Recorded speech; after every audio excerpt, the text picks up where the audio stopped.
A woman's silence is a final warning. When we are no longer asking you, where are you coming from? Why are you not picking my calls or crying for you? You have to know that we are done. Women, we are very toxic when we still love you.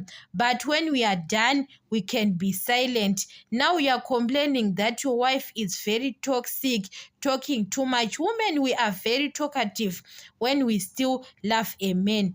Sometimes we have to know that when your wife is asking you questions, where are you coming from? Why you came home late? Other people, they are sleeping outside and you are expecting your wife to be quiet. Guys, when you saw you sleep outside and your wife is quiet, doesn't asking you many questions, that wife is no longer in love with you. You have to know. You were complaining your wife is very toxic. She talks too much, asking me questions. I'm the head of the house. I'm the man of the house.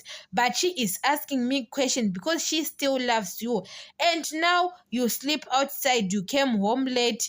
You are cheating on her. She is quiet. She is done with you because there is time you can be done. You don't ask anything or to do anything with that man. Women, we can be toxic when we still love you, but when we are done with you, we can look at you like maybe to watch at you like you are a TV. You do whatever you want to do because I'm no longer in love with you.